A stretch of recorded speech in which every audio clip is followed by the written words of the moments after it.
ರಾಹುಲ್ ಗಾಂಧಿಯವರು ಅವತ್ತಿನಿಂದನೂ ಹೇಳ್ತಾ ಇದ್ದಾರೆ, RSSನ ಒಂದು ಏನು ಮನಸ್ಸಿದೆ, ಒಳ ಮನಸ್ಸು ಅಂತವರು ದಯವಿಟ್ಟು ನೀವು ಈ ಪಕ್ಷವನ್ನು ಬಿಟ್ಟು ಹೊರಗಡೆ ಹೋಗಬಹುದು. ಪ್ರಾಮಾಣಿಕವಾಗಿ ಚುನಾವಣಾ ಆಯೋಗ ಇದ್ದಿದ್ದರೆ ಈ ಕೆಲಸವನ್ನ ಅದೇ ಬೂತ್ ಲೆವೆಲ್ ಆಫೀಸರ್ ಮೂಲಕ ಯಾವ ಮನೆಯಲ್ಲಿ ಯಾರು ಇದ್ದಾರೆ, ಯಾರು ಸತ್ತಿದ್ದಾರೆ, ಯಾರ್ದು ಹೆಸರು ಸೇರಬೇಕಾಗಿದೆ ಅನ್ನುವಂಥದ್ದನ್ನ ಸೇರಿಸಿ ಮಾಡಬಹುದು. ಇಂತಹ ಸಂದರ್ಭದಲ್ಲಿ ಚುನಾವಣಾ ಆಯೋಗ ಪ್ರಾಮಾಣಿಕವಾಗಿ ಪಾರದರ್ಶಕತೆಯಿಂದ ನ್ಯಾಯಯುತವಾದಂತಹ ಮತಚೀಟಿ ಪರಿಷ್ಕರಣೆಯನ್ನ ಮಾಡಬೇಕಾಗಿತ್ತು. ಅದನ್ನ ಹಿಂಬಾಗಿಲಿನಿಂದ ಒಂದು ರೀತಿ ಪರೋಕ್ಷ ಬೆಂಬಲವನ್ನ ಕೊಟ್ಟು ಬಿಜೆಪಿಯನ್ನ ಗೆಲ್ಲಿಸುವಂತಹ ತಂತ್ರಗಾರಿಕೆ ಮಾಡ್ತಾ ಇದೆ ಅನ್ನುವಂಥದ್ದು ಈಗ ಇಡೀ ದೇಶಾದ್ಯಂತ ಕೂಗೆದ್ದಿದೆ.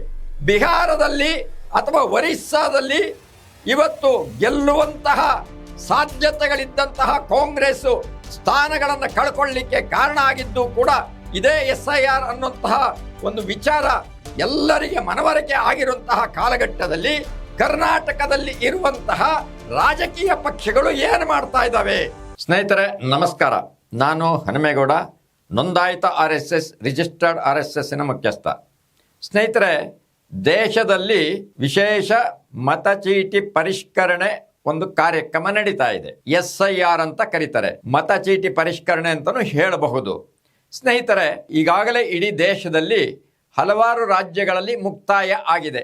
ವಿಶೇಷವಾಗಿ ಬಿಹಾರ್, ಒರಿಸ್ಸಾ ಅಂತ ಕಡೆ ಮೊದಲಿಗೆ ಪ್ರಾರಂಭ ಮಾಡಿ ಅದಾದ ನಂತರ ಎರಡನೇ ಹಂತದಲ್ಲಿ ಪಶ್ಚಿಮ ಬಂಗಾಳ, ಉತ್ತರ ಪ್ರದೇಶ, ಹೀಗೆ ಉತ್ತರ ಭಾರತದ ಕೆಲವು ರಾಜ್ಯಗಳಲ್ಲಿ ನಡೀತು.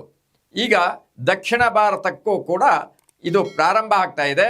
ಮುಂದಿನ ತಿಂಗಳು ಜೂನ್ 20ರಿಂದ ದಕ್ಷಿಣ ಭಾರತದ ಕೆಲವು ರಾಜ್ಯಗಳಲ್ಲಿ ಈ ಮತಚೀಟಿ ಪರಿಷ್ಕರಣೆ ಇದು ನಡೆಯೋದಿದೆ. ಸ್ನೇಹಿತರೆ, ಏನಿದು ಈ ಮತಚೀಟಿ ಪರಿಷ್ಕರಣೆ ಅಂತ ಹೇಳಿದರೆ, ಸಹಜವಾಗಿ ಅವರು ಹೇಳ್ತಾ ಇರುವಂಥದ್ದು ಅಂದರೆ ಚುನಾವಣಾ ಆಯೋಗ ಹೇಳುತ್ತಾ ಇರುವಂತಹ ಮಾತುಗಳು ಅಂತ ಹೇಳಿದರೆ, ಯಾರ್ದು ಎರಡೆರಡು ಕಡೆ ಮತಚೀಟಿಯಲ್ಲಿ ಹೆಸರುಗಳಿದೆ ಅಥವಾ ಯಾರು ಸತ್ತು ಹೋಗಿದ್ದಾರೆ ಅವ್ರ ಹೆಸರು ಇನ್ನೂ ಉಳ್ಕೊಂಡಿದೆ ಅಥವಾ ಯಾರ್ದು 18 ವರ್ಷ ದಾಟಿದೆ ಅವ್ರಿಗಿನ್ನೂ ಮತಚೀಟಿಯ ಈ ಪಟ್ಟಿಗೆ ಸೇರಿಲ್ಲ ಇತ್ಯಾದಿಗಳನ್ನು ಪರಿಷ್ಕರಣೆ ಮಾಡಿ ಅದನ್ನು ಸರಿಪಡಿಸುವಂಥದ್ದು ಅನ್ನುವಂಥದ್ದನ್ನು ಹೇಳ್ತಾರೆ.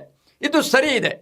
ಆದರೆ ಈಗ ನಡೀತಾ ಇರುವಂತಹ ಈ ಒಂದು SIR ಮತಚೀಟಿ ಪರಿಷ್ಕರಣೆ ಇದೆಯಲ್ಲ, ಇದರ ಬಗ್ಗೆ ಈಗಾಗಲೇ ಅನೇಕ ಆರೋಪಗಳು ಬಂದಿದೆ. ಆ ಆರೋಪಗಳು ಏನು ಅಂತ ಹೇಳಿದ್ರೆ, ಇಡೀ ದೇಶದಲ್ಲಿ ಚುನಾವಣಾ ಆಯೋಗ ಅನ್ನುವಂಥದ್ದು ಬಿಜೆಪಿಯ ಒಂದು ಗೆಲುವಿನ ತಂತ್ರಗಾರಿಕೆಗೋಸ್ಕರ ಇರುವಂತಹ ಒಂದು ಆಯೋಗ ಆಗಿದೆ. ಚುನಾವಣಾ ಆಯೋಗವು ಬಿಜೆಪಿಯ ಒಂದು ಕೈಗೊಂಬೆಯಾಗಿ ಕೆಲಸ ಮಾಡ್ತಾ ಇದೆ ಅನ್ನುವಂಥ ಆರೋಪ ಈಗಾಗಲೇ ಬಂದಿದೆ. ಸ್ನೇಹಿತರೆ ನೋಡಿ, ಯೋಚನೆ ಮಾಡಿ, ಒಂದು 1000 ಜನರಲ್ಲಿ ಎಷ್ಟು ಜನ ಸಾಯಬಹುದು 10 ವರ್ಷಕ್ಕೆ ಅಥವಾ 20 ವರ್ಷಕ್ಕೆ ಅನ್ನೋಂಥದ್ದನ್ನು ತಗೊಂಡ್ರೆ ಏನೋ ಒಂದು 20-30 ಜನ ಸತ್ತವರು ಇರಬಹುದು. ಅಷ್ಟಿರ್ತಾರೆ ಅಂತ ಹೇಳಲಿಕ್ಕಾಗಲ್ಲ, ಇರ್ತಾರೆ ಅಂತ ಅಂದ್ಕೊಳ್ಳೋಣ. ಹಾಗಿದ್ದರೆ ಇನ್ನು 970 ಜನರದ್ದು ಇರಬೇಕಲ್ವಾ? ಆದರೆ ಈಗ ಏನಾಗ್ತಾ ಇದೆ ಅಂದರೆ 1000 ಜನರಲ್ಲಿ ಸುಮಾರು 250-300 ಜನರವರೆಗೆ ಸತ್ತವರು ಅಂತ ಹೇಳಿ ಅದನ್ನು ತೆಗಿತಾ ಇದ್ದಾರೆ. ಅಂದ್ರೆ ಇದು ಏನು, ಹೇಗೆ, ಏಕೆ, ಇದು ನ್ಯಾಯಬದ್ಧವಾಗಿದೆಯಾ ಅಥವಾ ಪ್ರಾಮಾಣಿಕವಾದಂತಹ ಪರಿಷ್ಕರಣೆ ನಡೀತಾ ಇದೆಯಾ ಅನ್ನೋಂಥದ್ದನ್ನ ನಾವು ಗಮನಿಸಬೇಕಾಗಿದೆ. ಅದೇ ಇದೇ ಸಂದರ್ಭದಲ್ಲಿ ಈ ಚುನಾವಣಾ ಆಯೋಗ ಈ ಹಿಂದೆ ಮಾಡಿದೆ, ಈಗಲೂ ಕೂಡ ಮಾಡ್ತಾ ಇದೆ. ಏನು ಚುನಾವಣೆಯ ಸಂದರ್ಭದಲ್ಲಿ ಮತಗಟ್ಟೆಗಳಲ್ಲಿ ಬೂತ್ ಲೆವೆಲ್ ಆಫೀಸರನ್ನ ನೇಮಕ ಮಾಡಿ ಅವರ ಮೂಲಕ ಎಲ್ಲ ಮನೆಗಳಿಗೆ ಮತಚೀಟಿಯನ್ನ ಕಳಿಸುವಂಥದ್ದು, ತಲುಪಿಸುವಂಥ ಕೆಲಸವನ್ನ ಮಾಡಿದೆ. ಅದೇ ರೀತಿಯಲ್ಲಿ ಪ್ರಾಮಾಣಿಕವಾಗಿ ಚುನಾವಣಾ ಆಯೋಗ ಇದ್ದಿದ್ದರೆ ಈ ಕೆಲಸವನ್ನ ಅದೇ ಬೂತ್ ಲೆವೆಲ್ ಆಫೀಸರ್ ಮೂಲಕ ಯಾವ ಮನೆಯಲ್ಲಿ ಯಾರು ಇದ್ದಾರೆ, ಯಾರು ಸತ್ತಿದ್ದಾರೆ, ಯಾರ್ದು ಹೆಸರು ಸೇರಬೇಕಾಗಿದೆ ಅನ್ನುವಂಥದ್ದನ್ನ ಸೇರಿಸಿ ಮಾಡಬಹುದು. ಇದೇ ಸಂದರ್ಭದಲ್ಲಿ ಮತ್ತೊಂದು ವಿಚಾರವನ್ನು ಅವರು ಜೋಡಿಸ್ಕೊಳ್ಬಹುದು. ಚುನಾವಣಾ ಆಯೋಗ ಬೂತ್ ಲೆವೆಲ್ ಏಜೆಂಟ್ಸ್ BLA ಅವರನ್ನು ಕೂಡ ಜೋಡಿಸ್ಕೋಬಹುದು. ಯಾವ್ಯಾವುದು ರಾಷ್ಟ್ರೀಯ ರಾಜಕೀಯ ಪಕ್ಷ ಇದೆ, ಹಾಗೆ ಪ್ರಾದೇಶಿಕ ಪಕ್ಷಗಳಿದ್ದಾವೆ, ಅಂತಹ ಎಲ್ಲ ಪಕ್ಷಗಳಿಂದ ನಿಮ್ಮ ಏಜೆಂಟರನ್ನು ಕಡ್ಡಾಯವಾಗಿ ಕೊಡಬೇಕು. ಅಂದರೆ ಒಂದು ರಾಷ್ಟ್ರೀಯ ರಾಜಕೀಯ ಪಕ್ಷ ಅಂತ ಹೇಳಿದರೆ ಅದಕ್ಕೆ ಇಂತಿಷ್ಟು ಮತಗಳು ಬಂದಿರಬೇಕು ಚುನಾವಣೆಯಲ್ಲಿ, ಅಂದರೆ ಈ ಹಿಂದೆ ಮಾನ್ಯತೆ ಪಡೆಯುವುದಕ್ಕೆ ಮೊದಲು ಅಂತ ಹೇಗಿದೆಯೋ ಹಾಗೇನೆ ಪ್ರತಿಯೊಂದು ಮತಗಟ್ಟೆಯ ಒಂದು ಪರಿಶೀಲನೆಯಲ್ಲಿ ಬೂತ್ ಲೆವೆಲ್ ಏಜೆಂಟ್ಸು ಕಡ್ಡಾಯವಾಗಿ ಬರಬೇಕು. ಎಲ್ಲಿ ಯಾವ ರಾಜ್ಯದಲ್ಲಿ ಯಾವ ಪಕ್ಷದವರು ಹೆಚ್ಚು ಮತ ಏಜೆಂಟ್ಸನ್ನು ಹಾಕೋದಿಲ್ಲ ಅಂಥವರಿಗೆ ರಾಜ್ಯದ ಸ್ಥಾನಮಾನ ಅಥವಾ ರಾಷ್ಟ್ರೀಯ ಸ್ಥಾನಮಾನ ಕೊಡೋದಿಲ್ಲ ಅನ್ನುವಂಥ ಒಂದು ವಿಚಾರವನ್ನು ಅವರಿಗೆ ತಿಳಿಸಿ ಅವರನ್ನು ಜೋಡಿಸ್ಕೊಂಡು ಪಾರದರ್ಶಕತೆಯಿಂದ ಈ ಒಂದು ವಿಶೇಷ ಮತಚೀಟಿ ಪರಿಷ್ಕರಣೆಯನ್ನು ಮಾಡಬಹುದಿತ್ತು. ಆದರೆ ಇದನ್ನ ಚುನಾವಣೆ ಆಯೋಗ ಮಾಡ್ತಾ ಇಲ್ಲ. ಯಾಕೆ ಅಂತ ಹೇಳಿದರೆ ಅವರು ಒಂದು ಸಾಫ್ಟ್ವೇರ್ ಅನ್ನ ಮಾಡಿದ್ದಾರೆ. ಅದರಲ್ಲಿ ಆ ಸಾಫ್ಟ್ವೇರ್ ಮೂಲಕ ಒಂದಷ್ಟು ಕಿತ್ತಾಕ್ತಾರೆ. ಇದು ಮಾಧ್ಯಮಗಳಲ್ಲಿ ವರದಿಯಾಗಿರುವಂತಹ ವಿಚಾರವನ್ನು ತಮ್ಮ ಮುಂದೆ ನಾನು ತಿಳಿಸ್ತಾ ಇದ್ದೇನೆ ವೀಕ್ಷಕರೇ. ನೋಡಿ, ಹನುಮೇಗೌಡನ ನನಗೆ ಇನ್ಷಿಯಲ್ಲು ಎನ್ ಅಂತ ಇದೆ. ಹನುಮೇಗೌಡ ಎನ್ ಅಂತ ಬರಿತೀನಿ, ಇಲ್ಲ ಎನ್ ಹನುಮೇಗೌಡ ಅಂತ ಬರಿತೀನಿ. ಆದರೆ ಇದರಲ್ಲಿ ವ್ಯತ್ಯಾಸ ಇದ್ದಾಗ ಅದನ್ನು ಕಿತ್ತಾಕಬಹುದು. ಈಗ ಚುನಾವಣೆ ಇವರು ಏನು ಈ ಒಂದು ಸಾಫ್ಟ್ವೇರ್ ಅನ್ನ ಅಭಿವೃದ್ಧಿಪಡಿಸಿದರೆ ಇದನ್ನು ನಾವು ಇವತ್ತು ಪರಿಷ್ಕರಣೆಯಲ್ಲಿ ನೋಡೋದೇ ಆದರೆ ಹೇಗೆ ಇರುತ್ತೆ ಅನ್ನೋಂಥದಕ್ಕೆ ಒಂದು ಎಕ್ಸಾಂಪಲ್ ನಿಮಗೆ ನನ್ನದೇ ಕೊಡಬೇಕು ಅನ್ನೋದಾದರೆ ಪ್ಯಾನ್ ಅಂದರೆ ನಮ್ಮ ಆದಾಯದ ಗುರುತಿನ ಚೀಟಿ ಇದೆಯಲ್ಲ, ಪ್ಯಾನ್ ಕಾರ್ಡಲ್ಲಿ ನಂಜಪ್ಪ ಹನುಮೇಗೌಡ ಅಂತ ಬರ್ತದೆ. ಆದರೆ ನಾವು ಹೆಸರನ್ನು ಬರೀಬೇಕಾದ್ರೆ ಎನ್ ಹನುಮೇಗೌಡ ಅಥವಾ ಹನುಮೇಗೌಡ ಎನ್ ಅಂತ ಬರಿತೀವಿ.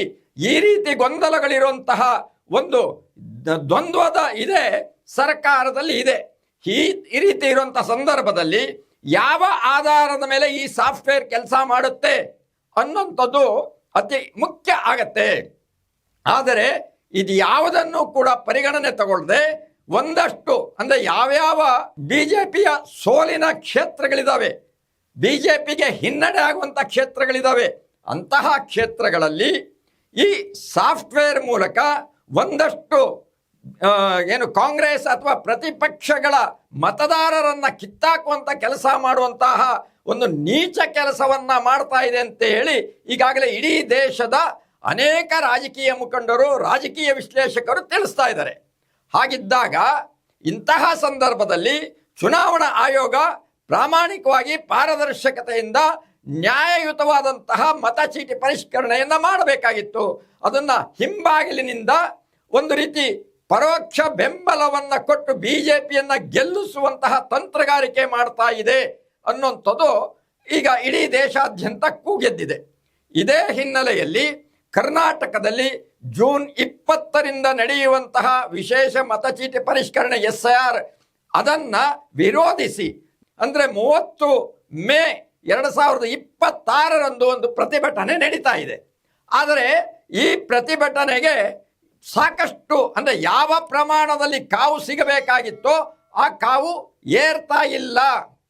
ನಾವು ಗಮನಿಸಬೇಕಾಗಿದೆ, ಪಶ್ಚಿಮ ಬಂಗಾಳದಲ್ಲಿ ಸೋಲಿಗೆ ಕಾರಣ ಆಗಿದ್ದೇ ಈ SIR ಅನ್ನುವಂಥದ್ದು ಇಡೀ ದೇಶ, ಇಡೀ ಜಗತ್ತಿನಲ್ಲಿ ದೊಡ್ಡ ಸುದ್ದಿ ಇರುವಂತಹ ಸಂದರ್ಭದಲ್ಲಿ ಬಿಹಾರದಲ್ಲಿ ಅಥವಾ ಒರಿಸ್ಸಾದಲ್ಲಿ ಇವತ್ತು ಗೆಲ್ಲುವಂತಹ ಸಾಧ್ಯತೆಗಳಿದ್ದಂತಹ ಕಾಂಗ್ರೆಸ್ ಸ್ಥಾನಗಳನ್ನು ಕಳ್ಕೊಳ್ಳಿಕ್ಕೆ ಕಾರಣ ಆಗಿದ್ದು ಕೂಡ ಇದೇ SIR ಅನ್ನುವಂತಹ ಒಂದು ವಿಚಾರ ಎಲ್ಲರಿಗೆ ಮನವರಿಕೆ ಆಗಿರುವಂತಹ ಕಾಲಘಟ್ಟದಲ್ಲಿ ಕರ್ನಾಟಕದಲ್ಲಿ ಇರುವಂತಹ ರಾಜಕೀಯ ಪಕ್ಷಗಳು ಏನು ಮಾಡ್ತಾ ಇದ್ದಾವೆ ಸ್ನೇಹಿತರೆ, ಇದು ಅತ್ಯಂತ ಮುಖ್ಯವಾಗಿ ಗಂಭೀರವಾಗಿ ಯೋಚನೆ ಮಾಡಬೇಕಾದಂಥ ಅವಶ್ಯಕತೆ ಇದೆ.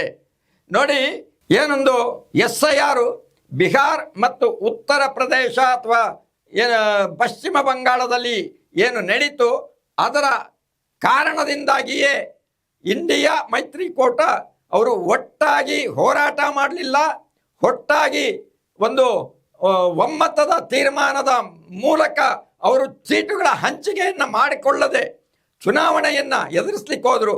ತಮ್ಮ ಸ್ವಂತ ಕೀರ್ತಿ ಪ್ರತಿಷ್ಠೆ ಒಂದು ಇದನ್ನು ಅತಿಯಾದ ಒಂದು ಈಗೋ ಇಟ್ಕೊಂಡು ಹೋದ ಕಾರಣಕ್ಕಾಗಿ ಅಲ್ಲಿ ಅವರು ನಾಮಾವಶೇಷ ಹಾಕ್ತಾ ಇದ್ದಾರೆ. ಇವತ್ತು ಅದೇ ಪರಿಸ್ಥಿತಿ ಕರ್ನಾಟಕದಲ್ಲೂ ಬಂದಿದೆ.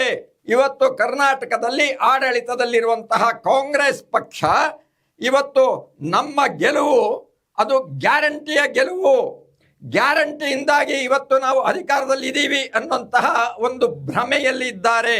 ಇವತ್ತು ಕರ್ನಾಟಕದಲ್ಲಿ ಅಧಿಕಾರ ಏನಾದರೂ ಕಾಂಗ್ರೆಸ್ಗೆ ಸಿಕ್ಕಿದ್ರೆ ಅದಕ್ಕೆ ಮೂಲ ಕಾರಣ ಯಾವ ಒಂದು ಪ್ರಗತಿಪರರು, ಹೋರಾಟಗಾರರು ಮತ್ತು ಯಾರೊಂದು ಕೋಮು ವಿರೋಧಿ ಶಕ್ತಿಗಳ ವಿರುದ್ಧ ಹೋರಾಟ ಮಾಡ್ತಾ ಇದ್ದಾರೆ ಅಂಥವರೆಲ್ಲರ ಪ್ರಾಮಾಣಿಕ ಹೋರಾಟದ ಫಲ, ಪ್ರತಿಫಲ ಅಪೇಕ್ಷೆ ಇಲ್ಲದೆ ಹೋರಾಟದ ಮಾಡಿದ ಫಲ ಅನ್ನುವಂಥದ್ದು ಕಾಂಗ್ರೆಸ್ ತಿಳಿಯಬೇಕಾಗಿತ್ತು.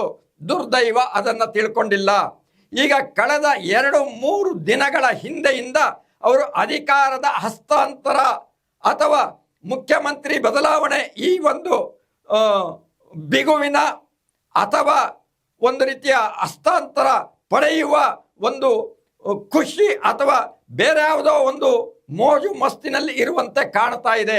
ಸ್ನೇಹಿತರೆ, ಇವತ್ತು ಈ ಕಾಂಗ್ರೆಸ್ನವರು ಇಡೀ ರಾಜ್ಯದಲ್ಲಿ ನಡೀತಾ ಇರುವಂತಹ ಈ SIR ಒಂದು ಪ್ರಕ್ರಿಯೆಗೆ ತಮ್ಮ ಬೆಂಬಲವನ್ನು ಕೊಡದಿರ ಇದ್ದರೆ ಇದೇ ಏನು ಪಶ್ಚಿಮ ಬಂಗಾಳವೋ ಅಥವಾ ಬೇರೆ ಬೇರೆ ರಾಜ್ಯಗಳಲ್ಲಿ ಉತ್ತರ ಭಾರತದಲ್ಲಿ ಕಳ್ಕೊಂಡಂತೆ ಕಾಂಗ್ರೆಸ್ ಹೇಗೆ ನಾಮಾವಶೇಷ ಆಗ್ತಾ ಇದೆಯೋ ಅದೇ ರೀತಿಯಲ್ಲಿ ಕರ್ನಾಟಕದಲ್ಲಿ 2028ರಲ್ಲಿ ನಾಮಾವಶೇಷ ಆಗುವ ಸಾಧ್ಯತೆಗಳಿದೆ.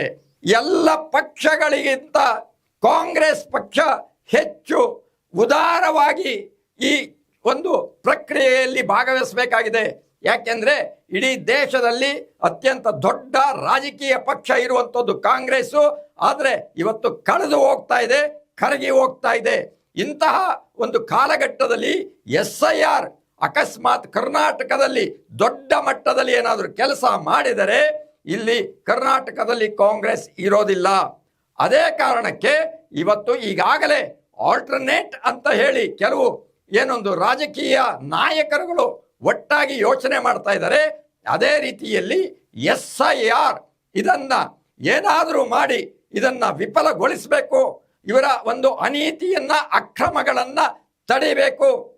BJPಯ ಚುನಾವಣಾ ಏಜೆಂಟ್ ಅಂತೆ ಕೆಲಸ ಮಾಡ್ತಾ ಇರುವಂತಹ ಈ ಚುನಾವಣಾ ಆಯೋಗಕ್ಕೆ ಸರಿಯಾದ ಪಾಠ ಕಲಿಸಬೇಕು ಅಂತ ಹೇಳಿ ಇವತ್ತು ಪ್ರಗತಿಪರರು, ಹೋರಾಟಗಾರರು ಹೋರಾಟವನ್ನ ಹೂಡಿದ್ದಾರೆ.